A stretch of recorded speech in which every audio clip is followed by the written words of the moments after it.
Ladies and gentlemen, we are back here live once again for another episode of the weekly win streak. It's your boy TP3 Bets, and as always, I'm joined by none other than the man himself. What up, bro? How we doing on this fine Saturday? We're doing great. We're doing great. We are very happy that it's the weekend, and not to get into too much stuff, but don't forget what this weekend is. Don't forget, it's a very, very big weekend. Great things happened. The impossible happened. Don't forget it. Don't forget it. Very, very important. Don't forget why we're celebrating this weekend. T, what's up with you, brother? Oh man. Hey, he technically he hasn't risen yet, but he will tomorrow. Well, technically he already has, but they would, yeah. So yeah, no, I'm with you on that, bro. It's Big a fan. great weekend. Yeah, honestly, last night I was in absolute piss because of the fucking Hawks. I've decided I'm taking a mental break from Atlanta sports for a while. So yeah, until further notice, I'm not even gonna watch the Braves, man. I just can't deal with that shit right now, bro. I cannot deal with it. But yeah, let's talk about last night a little bit here for a second. I'll get it all out. Yeah, man, I'm just tired of fucking losing, bro. Straight up. I mean, Atlanta always loses the biggest games in the craziest ways. I mean, Davion fucking Mitchell, bro. Davion Mitchell. I don't even think Davion Mitchell made that many threes in his entire NBA career until the end of that game last night. I mean, when he hit the last one, I was just like, it's just not meant to be. I mean, dude, we came all the way back. First of all, Reese Shea was horrible last night, 1 for 11. I mean, we couldn't get him farther down the bench than we did. I was saying send him to the Skyhawks. We had Trae Young, Georges Niang carrying, and Okongwu carrying us. And, bro, it was honestly unreal when we stormed all the way back, took the lead. Then, of course, we blew the lead and couldn't hold it. But, dude, what a fucking game, honestly. I was proud of the way we fought. It fucking sucked losing, man. I'm tired of losing, bro. I feel it, man. And listen, the Hawks was the right play. And if Davion Mitchell doesn't turn into Steph Curry in overtime, I think we're talking a completely different, what are you going to do? Dude's just chucking up crazy threes, cashing. And then Tyler Harrell couldn't miss in overtime. I think they went 5 for 5 from 3 in overtime. Just crazy shit. Should have been a win for the Hawks. Really tough there. And I'm right there with you about losing, man. I thought I was all over the Mavericks. I thought the Mavericks were going to come out and really play well. And I'll be honest with you, I knew once the Hawks lost, there was no chance in hell the Mavericks were winning. And I wanted to try to cash out. They wanted to give me nothing. And it didn't help that the Hawks game ended in went to overtime. Literally, it snapped to ESPN, I think it was, and they were already down 6-0. So there was no chance to fucking cash out. It was cooked from the start. It was never the Mavericks. AD played amazing. Didn't get any help. Role players just didn't step up. Really tough. But today's a different day, and I think I feel like I have the right side in every single one of these NBA games. So really excited for today. It's a new day, and we're not betting on teams that should have barely made the fucking play-in tournament. We're betting on some good teams today. Exactly, bro. That's what I'm saying. We're backing the right teams today. We're backing the good teams. We're not wasting our time with these scrub teams. And I'll stand on it. 10 times out of 10, I would still bet the Hawks in that game. I mean, the Hawks are down by so many points, and they came all the way back and could have won that game. I still think they were the right play there, but got to take your hats off to the Heat, man. Heat culture, they always find it. I mean, Kyle Anderson hitting those 2 threes in the corner as the shot clock was expiring was really what broke our back. Dude, when he made those, I was just laughing to myself. I was like, what the bro? I mean, fuck, man. Anyway, all right. No, we're talking about that. I'm tired of talking about that game. Let's talk about today. We got bets for y'all. Obviously, that's the whole point of the show, is to give y'all bets and free picks and whatnot.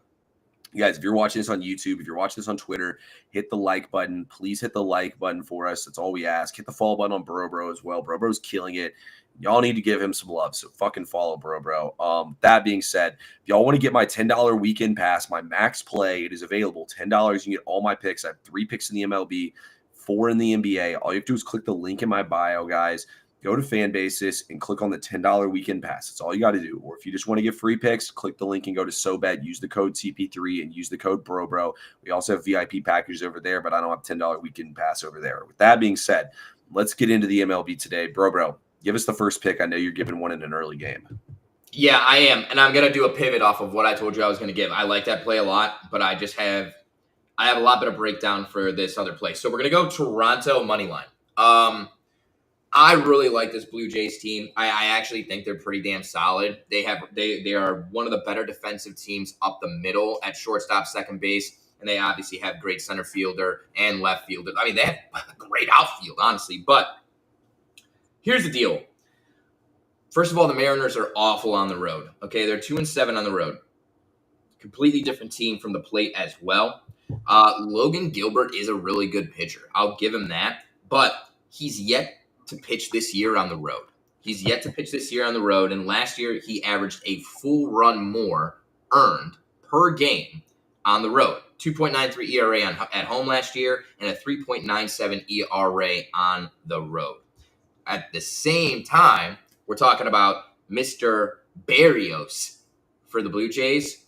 And last year he was basically unbeatable at home. He was 10-3 with a 3.18 ERA. I think we see the Blue Jays come out here and have another great performance. The line is all over them at plus 105.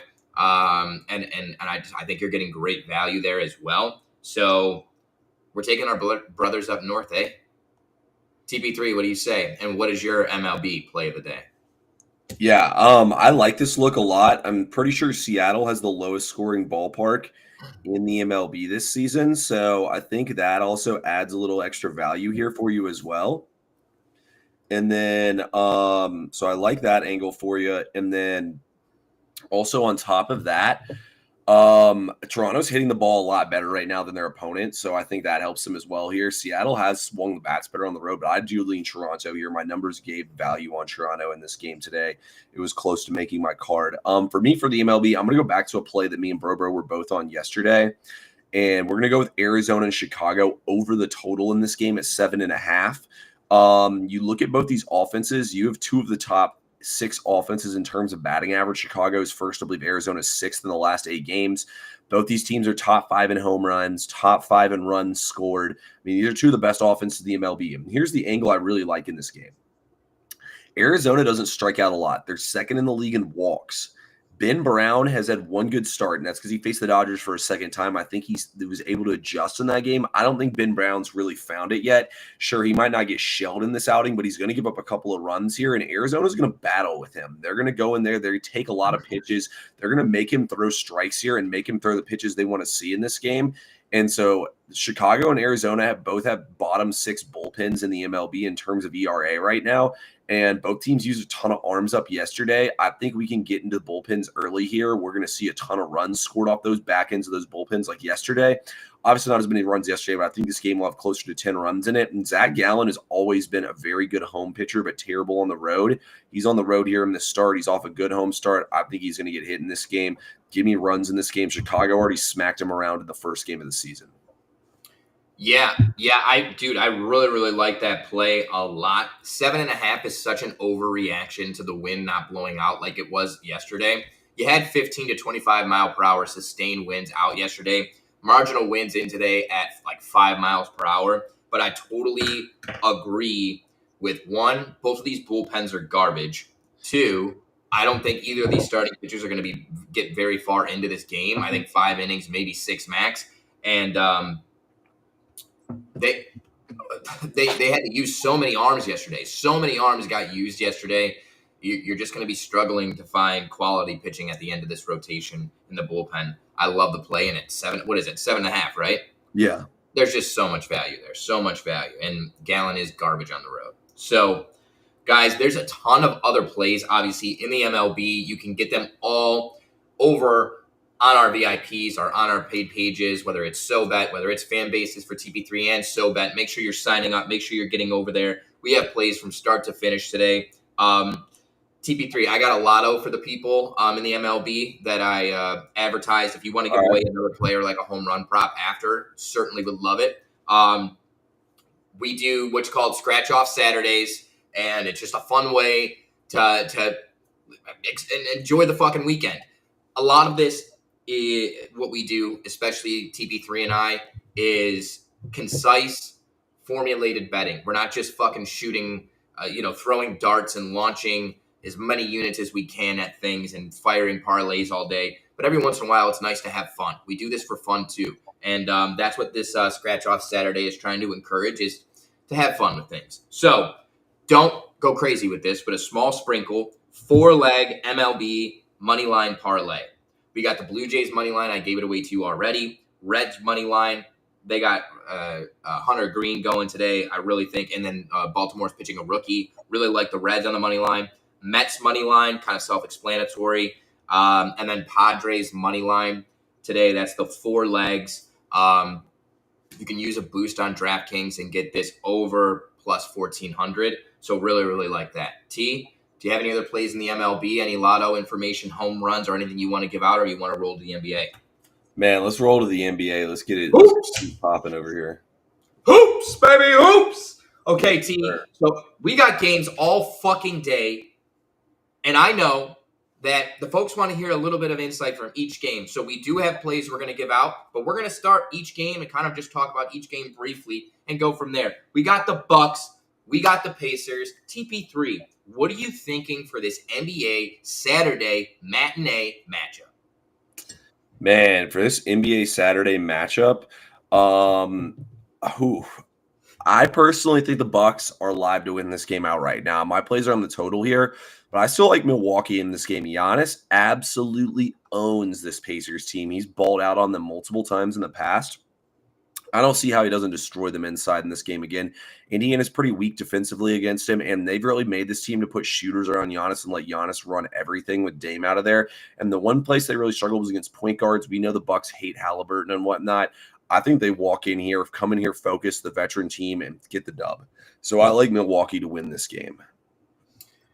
Yeah, I agree with you. I agree with you. I think the Bucks are definitely live. I like Giannis to play well, and I think there's something that's being I guess overlooked. Bobby Portis is back after his suspension. Bobby Portis was a key and pivotal part of this offense, with or without Dame in the lineup. He was averaging close to 14 points per game, 6 rebounds a game. He can play center, which is also big. It allows Giannis to play the 4 and exploit a huge size matchup, because you have Miles Turner at the 5. At the 4, it's Pascal Siakam. He's a great guy. He's more or less a small forward playing the 4. And the Bucks really thrive in that situation. So I agree with you. I agree with you there.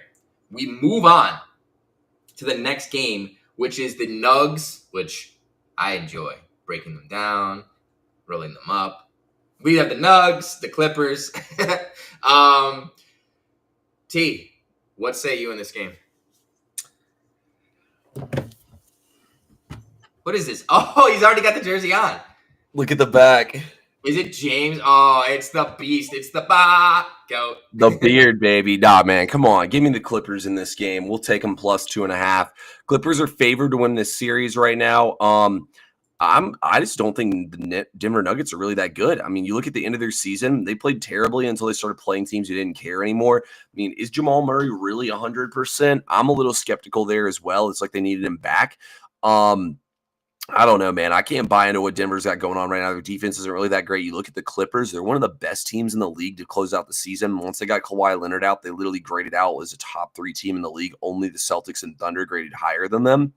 I think they're going to end, I guess, Cleveland technically, but Cleveland did in the back end of the season. But ultimately, I think their defense is going to be a problem here. I think they have the better player. I can't say they have the best player actually in the series. I cannot say that. Jokic definitely is. But other than that, they have the second and the third best player for sure, and probably even the 4th best player with Zubats. So I got to rock with the Clippers in this game. I think that this game I think the line's probably correct here at 2.5. I just think the Clippers are going to come in here and get it done, and I think they'll chill in game 2 and get ready to go back to LA and win the next 2 games of this series. Yeah, I couldn't agree more with you. We have polar opposites in terms of how these teams finish the season. The Clippers finished the season on an 18-4 run. The Nuggets finished the season firing their head coach. You know what I'm saying? Like, these are 2 different teams going in 2 different directions. And I think we have a scenario where you have a head coach that's only coached 4 games in the NBA going up against a coach who has a ring in Ty Lue. You have the coaching matchup. I really, really just like the matchup for the Clippers in general, too. With Kawhi being healthy, and they got shooters. They got a lot of shooters on that team. So I like Clippers, and honestly, this might be a high scoring game. I'm not going to touch the total, but I definitely think the Clippers have the edge. Yeah, I think this game, I mean, the total's coming down, but I mean, let's see. I'm pretty sure the total is dipping down in every single one of these games. Milwaukee game's back to where it started. The Clippers game, it's back to where, oh, wow, this one got bet back up. It was dipping down earlier. Yeah, and actually, only total dropping is the late one. Now, I think this game probably will go over, though, honestly. I think the Clippers are a little more offensive team than people are giving them credit for, and I think Denver is well, I don't think I know Denver's more of an offensive team, so I think pace will be pushed in that game. Next game up here on the slate, we're going to tee this one up here for Bro. We got the Knickerbockers taking on the Pistons. A lot of people think the Pistons are going to win the series. Knicks land 220.5 total. What do you think here? Yeah, I think the second I saw this line, I said, ha, nice try. I think people are going to see this and be like, whoa, that's a lot of points. The Knicks haven't really played that well. Like, the Pistons they've overperformed this year. They're physical. They're tough. I think this line is actually probably soft. It probably should be more. I wouldn't be surprised to see the Knicks win this by 10. I mean, the Pistons have no playoff experience, no coaching playoff experience. It's just, well, that's not true. Bickerstaff has been in the playoffs. So, but no player playoff really experience. And Detroit lost 6 of their last 8 games going into the finale of the season. New York's fully healthy. And in game 1, especially at Madison Square Garden, where these kids, the Pistons, are trying to adjust to the playoff atmosphere, I really do like the Knicks to cover and to win. But depending on how the game goes, the Pistons game 2 could be fucking live, depending on what we were looking at in terms of results and spread.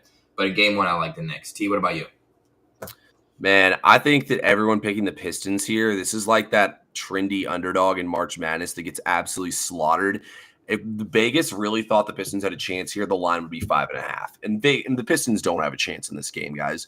There's a reason why the line here, but I mean, the 3-6 matchup on the other side, the line's 2.5. And this one, it's 5.5, or it's 7.5 in some shops. Like, bro, the Knicks are going to destroy them in this game. You look at the Knicks, the Garden is going to be absolutely lit. Like, their best player, Cade Cunningham, Jalen Duren, have never played a playoff game. Jalen Duren's going to be drawn out of the basket on Karl-Anthony Towns. And the Knicks had a stylistic change as the season went on. I was shocked they didn't play much defense with Tibbs. I was kind of skeptical of that. Well, you look what happened in the back half of the season. They went from an over team to an under team. And they have big wings with Bridges and Anunoby to throw at Cade Cunningham. And a lot of people are going to point at Cade Cunningham going off against him in the regular season. I really think the Knicks in the regular season were kind of like the same way as the Celtics. Like, we just want to figure out our offense, and we just kind of want to, stay in shape and play these games out. Whatever happens, happens. Now's the time you actually make matchup adjustments and really go for it. And I think they're going to throw a lot of looks at Cade Cunningham here, and I think this game is going to get ugly. I think the Knicks roll in this game. Give me the Knicks -7 in this game. It's an official pick for me. I think the Knicks win this game by probably 10 to 15 points, and I think Karl-Anthony Towns goes off. Wow, a little cat action. Okay, yeah, I like that. I like Karl-Anthony Towns to go off. And, this is square as fuck. But I also like Jalen Brunson to have a pretty good game. I agree. He's a playoff guy, man. He's a playoff guy, and I think he's definitely going to score. Now, for the game I'm most excited for, and the fact that it's late night, it's just perfect. It allows the day to just kind of brew and just build and grow. And I'm here to tell you I'm so fucking pumped to watch LeBron and Luka in the playoffs. T, Same.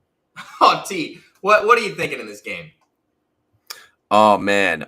Today's game, I am thinking I have a max play in this game, but I'm not going to give away what my side play is. My play instead here, look, it's not an official pick for me. I do like the over in this game, first of all. Yeah. I think Minnesota at some point is going to have to move away from Rudy Gobert, and they're going to have to play a much faster lineup. I think that Minnesota is more of an offensive team than a defensive team, and people think they're a defensive team, but this is an offensive team for sure. And if this is a regular season game, this would be a max play for me on the over in this game. It's not, but I still think the total in the regular season would be about 224.5. So I think there's a ton of value here at 216.5. I love the over in this game. And look, when Jackson Hayes was the starting center at the Lakers, a couple times I looked through to see if I should play Jackson Hayes rebounds, and I noticed he doesn't really rebound. LeBron James over rebounds and assists is the play in this game, guys. I think LeBron's going to go crazy on the boards in this game, and I think he's also going to be getting other people involved, like throwing those long outlet passes to Luka. Let me look at something else too. I don't know if your book allows you to bet first quarters, but Luka plays basically the first 10 minutes of the first quarter, and LeBron sits and then comes in and relieves him with 2 minutes left in the first quarter. Let's see here. Do we have first quarter props? It looks like it's all one half. You can get first quarter. I'd be interested. Luka first quarter would probably be over 7.5 points. I don't hate that look either. Yeah, I think Luka's going to cook. I looked at his props, dude. It's just so – it broke my heart. Like, it's like, damn, dude, it's not even worth it. Same thing with Jokic. It's like, this is not worth it. Like, you have to bet on them having a perfect game to even get a squeeze. And it's minus 115, minus 110. It's not even, we're not even talking plus money here. But I really agree with you. LeBron is a catalyst. He's a leader. He knows what his team's weaknesses are, and he's going to personally address them himself. That's what he does. That's what he fucking does. On the Cavs teams that had no scoring back in the days with Joe Smith at power forward and Mo Williams at the point guard and Sasha Vucevic and all this shit, Pavlovic rather, we had nobody. Zadrunas Ilgauskas, like I'm talking dog shit players. LeBron was going for fucking 40 every game because he had to. Obviously a different day and age, he's now 40 years old. But I totally agree with you. Rebounds and assists is a really, really sharp look. Guys, I also have a max play in this game on SoBet, but I will tell you, I like the Lakers a lot. I like the Lakers a lot, and I think they're going to make some fucking big noise tonight. It comes down to this. Experience, again, the Timberwolves have been in the playoffs, but they have had marginal success. Marginal success at best. And this is going to sound bad. I think Anthony Edwards is kind of like immature still a little bit. Just like, I don't necessarily know if that is the 100% leader of a championship team. Yeah. I like that. I like that gold and purple right there. And listen, JJ Redick should win NBA Coach of the Year, and I don't think it's even a question. If anybody has a dispute on that, I'd love to hear it. But I like the Lakers here. Lastly, we have a Saturday scratch-off for the NBA. This is a moneyline parlay. We kind of basically just gave it away for you already, but it's Bucks moneyline, Clippers moneyline, Knicks moneyline, Lakers moneyline. I like that. It's not an all chalk parlay, so I think it's one that's going to cash for you. Yeah, dude, plus 11 hundo. Cash it, lock it in, baby. For sure. Nah, I love that. Yeah, and I love that you love it. If you like it, I love it. No biggie. Guys, we're so thankful for you all tuning in. Again, don't forget what tomorrow is. Make sure you try to celebrate and be thankful. The ultimate sacrifice was made, and he will be risen tomorrow. T, what do you have to say for the people before we get out of here? Let's get some fucking money.